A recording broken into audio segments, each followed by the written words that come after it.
Terkadang, ada wanita yang tampak begitu sempurna di permukaan. Tutur katanya lembut, senyumnya memikat, dan tatapan matanya mampu membuat siapapun merasa istimewa. Namun, di balik pesona itu tersembunyi sesuatu yang tak kasat mata, sebuah kehausan yang tak pernah benar-benar terpuaskan. Kehausan ini bukan soal cinta dalam arti sejati, melainkan sebuah dorongan kuat untuk merasa dicintai. Sensasi itu begitu ia dambakan hingga tubuhnya menjadi satu-satunya medium untuk mencari kasih sayang. Tanpa ia sadari, yang sebenarnya ia kejar bukanlah cinta sejati, melainkan ledakan dopamin, zat kecil di otak yang menciptakan ilusi kebahagiaan setiap kali ia merasa diinginkan. Disinilah segala sesuatunya mulai berubah menjadi tragedi kecil. Wanita seperti ini tidak selalu terlihat rapuh atau rusak. Banyak dari mereka yang terlihat sukses, anggun, bahkan tampak religius.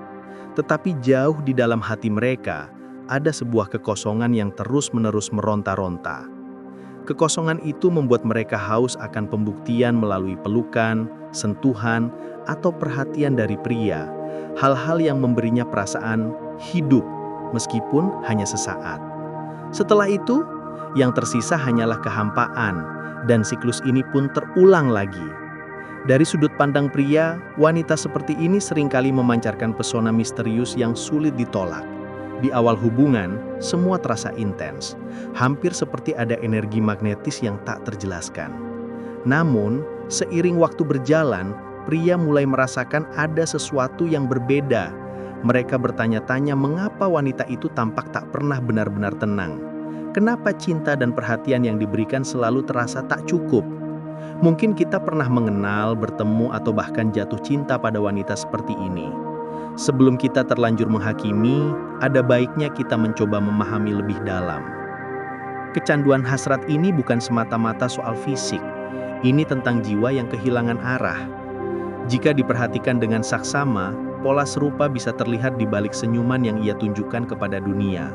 Ada 7 tanda yang sebenarnya menjadi penunjuk nyata bahwa seseorang tidak sedang mencari cinta sejati, melainkan sekedar pelarian dari ketakutan terdalamnya atau kehampaan yang ia rasakan. Tanda pertama, ia sangat membutuhkan validasi fisik dari pria. Ia merasa hidup hanya ketika disentuh, dipuji, atau diinginkan. Tanpa itu semua, ia kerap merasa hampa, seolah eksistensinya kehilangan makna. Dalam pikirannya, ia meyakini bahwa cinta identik dengan rasa diinginkan, padahal yang terjadi hanyalah refleksi dari ketidakamanan yang mendalam. Ketakutan terbesarnya adalah jika ia tidak dianggap cukup menarik atau tidak layak dicintai. Ia berharap mendapatkan peneguhan atas harga dirinya melalui reaksi fisik atau respons pria terhadap dirinya. Bagi pria, ia mungkin terlihat manja, hangat, menggoda, bahkan menarik perhatian dengan caranya yang sering menciptakan momen intim asal-asalan. Tapi di balik semua itu, ada rasa gelisah yang sulit benar-benar ditutupi. Hubungan fisik seringkali ia jadikan alat utama untuk menunjukkan atau menerima cinta, bahkan hingga meminta atau menuntut perhatian seperti itu di situasi yang kurang tepat, misalnya ketika pasangannya sedang sibuk.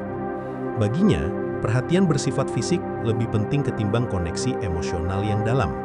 Semakin ia menerima pujian, sentuhan, atau tanda bahwa dirinya diinginkan, semakin besar pula rasa aman dan kontrolnya terhadap hubungan tersebut.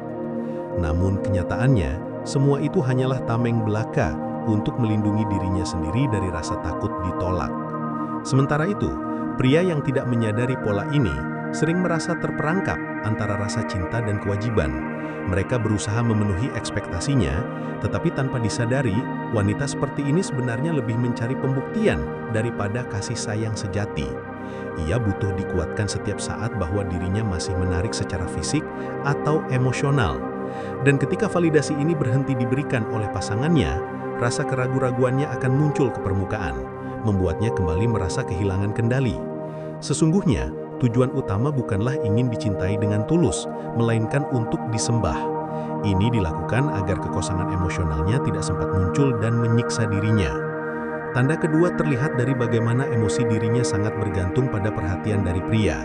Sebuah pesan yang terlambat dibalas saja cukup untuk membuat pikirannya berputar liar, muncul rasa cemas, curiga, hingga kekhawatiran yang mendalam tentang kemungkinan ditinggalkan.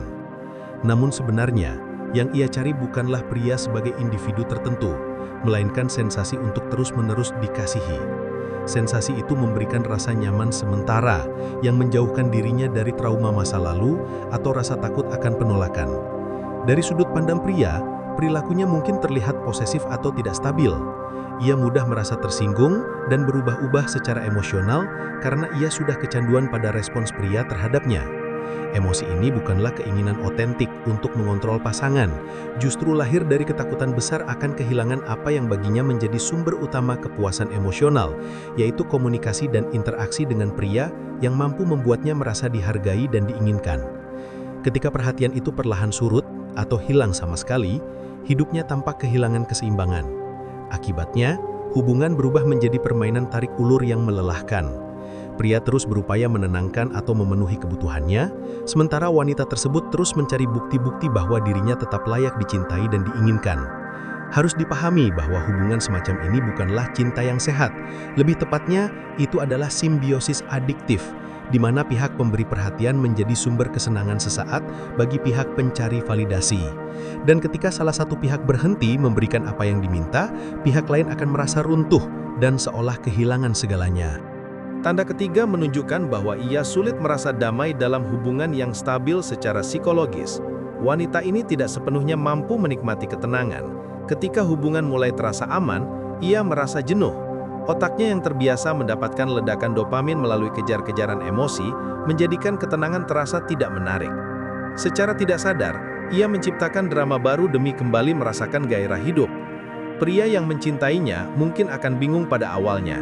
Segalanya terlihat sempurna, romantis, penuh gairah dan intens. Namun seiring waktu, muncul konflik kecil tanpa alasan jelas, sikap dingin tiba-tiba, atau perubahan suasana hati yang ekstrim. Ia memerlukan konflik agar bisa merasa hidup. Setiap kali hubungan mulai berjalan dengan damai, ia menciptakan masalah hanya untuk mengulang proses pemulihannya kembali. Ini menjadi siklus kecanduan yang sangat melelahkan. Wanita seperti ini tidak mencari kedamaian, karena otaknya sudah meyakini bahwa cinta sejati harus penuh tantangan. Padahal, cinta sejati justru tumbuh dari kestabilan, bukan dari badai emosi. Tanda keempat menunjukkan bahwa ia mudah merasa bosan secara seksual. Kecanduannya terhadap hasrat menyebabkan sensitivitasnya terhadap kepuasan menurun. Apa yang dulu membangkitkan gairah, kini terasa biasa saja. Ia membutuhkan sesuatu yang baru, baik suasana, pengalaman, bahkan mungkin seorang pria yang berbeda untuk menyalakan kembali perasaannya. Hidup baginya bukan sekedar soal moralitas. Ini tentang mekanisme otak yang haus akan rangsangan baru. Ia terkesan berani, terbuka, dan penuh gairah. Namun dengan berjalannya waktu, pola tersebut mulai terasa ganjil.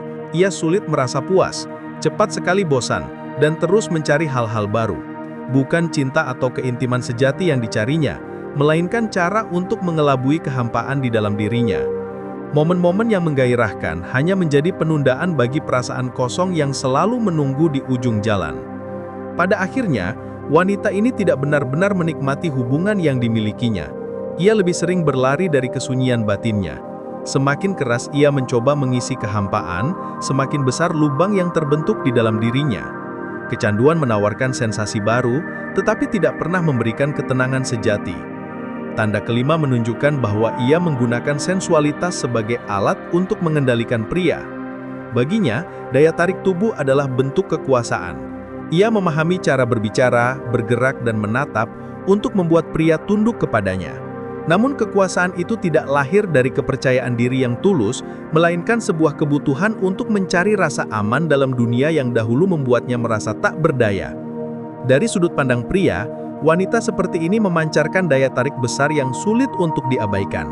Ia tahu kapan harus tersenyum, kapan harus diam, dan kapan melepaskan sinjal halus untuk membangkitkan gairah. Namun saat pria akhirnya masuk dalam pengaruhnya, minatnya hilang. Baginya, yang terpenting bukanlah hubungan itu sendiri, melainkan momen di mana ia merasa memiliki kendali penuh atas perhatian lelaki tersebut. Di balik kendali itu, terdapat luka yang belum sembuh. Ia sebenarnya tidak ingin dicintai. Ia ingin membuktikan bahwa dirinya mampu membuat siapapun tunduk kepadanya agar perasaan lemah di masa lalu tidak menghantuinya lagi. Namun demikian, perasaan hampa tetap ada, karena kendali tanpa kasih hanyalah kekuasaan sementara yang tidak bisa membawa kebahagiaan sejati. Tanda keenam menyiratkan bahwa seseorang seringkali menjadikan media sosial sebagai arena utama untuk memancing perhatian dan gairah. Di tengah era digital seperti sekarang, platform media sosial telah bertransformasi menjadi panggung besar bagi berbagai bentuk ekspresi, termasuk kecanduan yang tak disadari. Individu ini, misalnya, kerap mempublikasikan foto, caption, atau gaya yang menunjukkan sisi sensualitas dengan dalih ekspresi diri. Namun di balik setiap unggahan, sebenarnya tersembunyi kebutuhan mendalam terhadap validasi.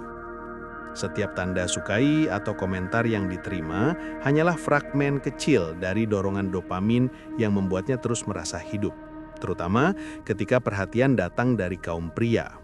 Dari luar, ia mungkin terlihat sebagai sosok yang percaya diri, terbuka, bahkan modern. Namun jika diamati lebih dalam, unggahan-unggahannya syarat dengan pola emosi tertentu. Misalnya, foto tubuh atau pose menggoda muncul saat ia sedang merasa galau. Sementara kalimat penuh ambiguitas hadir ketika rasa sepi datang menghampiri. Ketika ia kehilangan sesuatu dalam hidupnya, perhatian publik melalui media sosial menjadi pelarian untuk menutupi kekosongan itu. Yang terpampang bukan sekedar pamer, itu adalah teriakan halus yang mengatakan, "Tolong lihat aku." Media sosial baginya bukan sekedar hiburan semata, melainkan tempat untuk menambal kehampaan yang terus ada. Setiap notifikasi menjadi pengganti pelukan emosional. Tetapi begitu layar ponsel mati, sepi kembali hadir, menggigit dalam keheningannya. Kondisi ini mencerminkan bentuk kecanduan modern yang sangat sulit dikenali karena seringkali dibalut dengan istilah self-expression. Tanda ketujuh muncul ketika segala sensasi dan kenikmatan sementara selesai. Yang tersisa hanyalah kehampaan. Setelah setiap momen gairah berlalu, rasa bersalah mulai menyusup dan dalam sunyi yang tak terkatakan, ia mendapati dirinya terjebak dalam lingkaran tak berujung antara mengejar pemenuhan dan menghadapi ketiadaan. Semakin lama ia sadar bahwa tubuhnya bagai alat yang digunakan untuk mencari sesuatu yang sebenarnya tidak pernah ia temukan. Selama ini, ia mengira bahwa cinta bisa diukur dari kenikmatan fisik. Namun faktanya, ia hanya mengejar cara baru untuk menyembunyikan luka lama yang belum sepenuhnya sembuh. Kaum pria sering merasa bingung di tengah fase ini. Mereka melihat seorang wanita yang sebelumnya tampak penuh gairah dan semangat, mendadak berubah menjadi pendiam atau bahkan menjauh tanpa alasan yang jelas. Kadang-kadang ia menangis tanpa sebab yang nyata. Di lain waktu, ia menjadi dingin seolah-olah tak pernah terjadi apa-apa. Ini adalah waktu di mana efek dopamin mulai memudar. Kenikmatan berhenti menutupi kekosongan batinnya dan ia mendapati dirinya berhadapan dengan pantulan cermin yang memperlihatkan sosok dirinya, seseorang yang tidak bahagia. Pada titik inilah, jiwa mulai menjerit pelan-pelan. Tubuh mungkin dapat terus bertahan dalam lingkaran pemaksaan untuk menikmati sesuatu superficial, tetapi hati tidak bisa dibohongi. Akhirnya, kecanduan ini hanya akan merenggut lebih banyak rasa makna, rasa diri, dan bahkan semangat kehidupan dirinya sendiri. Bagi perempuan yang terjebak dalam siklus ini, hidup terasa seperti perjalanan di ayunan tiada henti antara euforia dan penyesalan yang mendalam. Ia terus mencoba mencari arti hidup melalui eksplorasi tubuhnya sendiri. Namun setiap kali pengalaman kenikmatan itu sirna, ia kembali jatuh lebih dalam ke jurang kehampaan yang kian besar dan sulit dijangkau. Dari sudut pandang psikologis, perilaku ini merupakan bentuk pelarian emosional, self-soothing, yang salah arah. Alih-alih menggunakan tubuh sebagai sarana membangun koneksi yang tulus dan bermakna dengan orang lain, ia menjadikannya alat untuk menghindari perasaan-perasaan yang belum terpecahkan. Dalam perspektif neurologis, sistem dopamin otak bekerja seperti perangkap tersembunyi. Setiap pengalaman gairah memicu lonjakan kebahagiaan kecil namun sementara. Semakin sering hal ini terjadi, sensitivitas otak terhadap kenikmatan tersebut menurun, membuat seseorang membutuhkan stimulus yang semakin kuat hanya untuk merasakan hal yang sama seperti sebelumnya. Dalam konteks hubungan romantis, sensitivitas ini berdampak negatif. Ia semakin sulit merasa puas atau setia pada satu hubungan, mudah dilanda kebosanan, dan kehilangan kemampuan untuk membedakan cinta sejati dari sekedar hasrat atau kebutuhan. Ironisnya, semakin banyak perempuan mencari pengakuan melalui citra sensual, semakin rapuh rasa aman yang mereka miliki dalam kehidupan nyata. Hubungan berubah menjadi transaksional, di mana tubuh dijadikan alat tukar dan perhatian hanya menjadi hadiah sementara. Kedekatan tak lagi berpusat pada emosi, melainkan bergeser pada performa untuk menarik perhatian laki-laki, yang dampaknya juga tak ringan. Seringkali, mereka menjadi korban kebingungan emosional. Awalnya merasa diinginkan, namun akhirnya ditinggalkan tanpa alasan jelas. Hubungan dengan perempuan yang terjebak dalam lingkaran hasrat dapat membuat laki-laki kehilangan kepercayaan dirinya, bahkan memicu rasa curiga terhadap perempuan secara umum. Ini adalah siklus saling menyakiti yang lahir dari luka yang tak pernah sembuh. Kecanduan satu jiwa merambat perlahan, menular ke jiwa lainnya. Yang lebih menyedihkan, keduanya sama-sama merasa sebagai korban. Padahal keduanya juga sama-sama kehilangan arah. Ketika hasrat menggantikan makna cinta, ia kehilangan bentuk aslinya. Kita hidup dalam dunia modern yang mengutamakan kenikmatan instan, tetapi tidak mengajarkan pengendalian diri. Padahal kendali itu yang seharusnya membedakan manusia dari kecanduannya. Sebelum semuanya terlambat, seseorang harus berani berhenti mengejar sensasi dan mulai mencari ketenangan.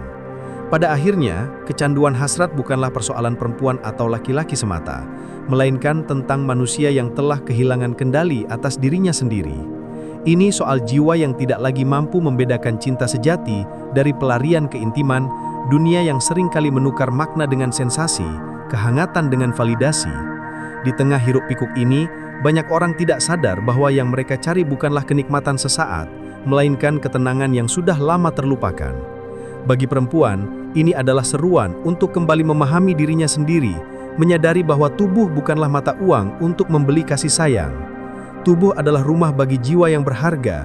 Cinta sejati tidak lahir dari sekedar rasa diinginkan, tetapi dari rasa dimengerti. Setiap luka yang dulu membuatnya bergantung pada pelukan orang lain bisa sembuh ketika ia belajar memeluk dirinya sendiri tanpa takut ditinggalkan, tanpa merasa malu untuk menemukan kedamaian dalam dirinya. Bagi laki-laki, ini adalah pelajaran tentang kesadaran. Tidak semua perempuan yang tampak menggoda sedang bermain-main dengan cinta. Sebagian dari mereka tengah berperang melawan batinnya sendiri. Laki-laki sejati bukanlah dia yang menghukum atau menertawakan, tetapi dia yang mampu memahami kedalaman itu tanpa terhanyut di dalamnya. Sebab kekuatan sejati tidak diukur dari seberapa banyak perempuan yang dapat dimiliki, melainkan dari seberapa besar kendali atas dirinya sendiri yang mampu dipertahankan. Dan bagi kita semua, ada pesan sederhana namun sering terlupakan. Cinta sejati tidak tumbuh dari hasrat yang berlebihan, melainkan dari kesadaran yang tenang. Di tengah dunia yang terus memuja kenikmatan instan, mungkin sudah saatnya kita belajar kembali untuk menikmati keheningan. Sebab dalam keheningan itulah kita menemukan sesuatu yang tak pernah bisa diberikan oleh tubuh fisik manapun, kedamaian yang lahir dari pengendalian diri.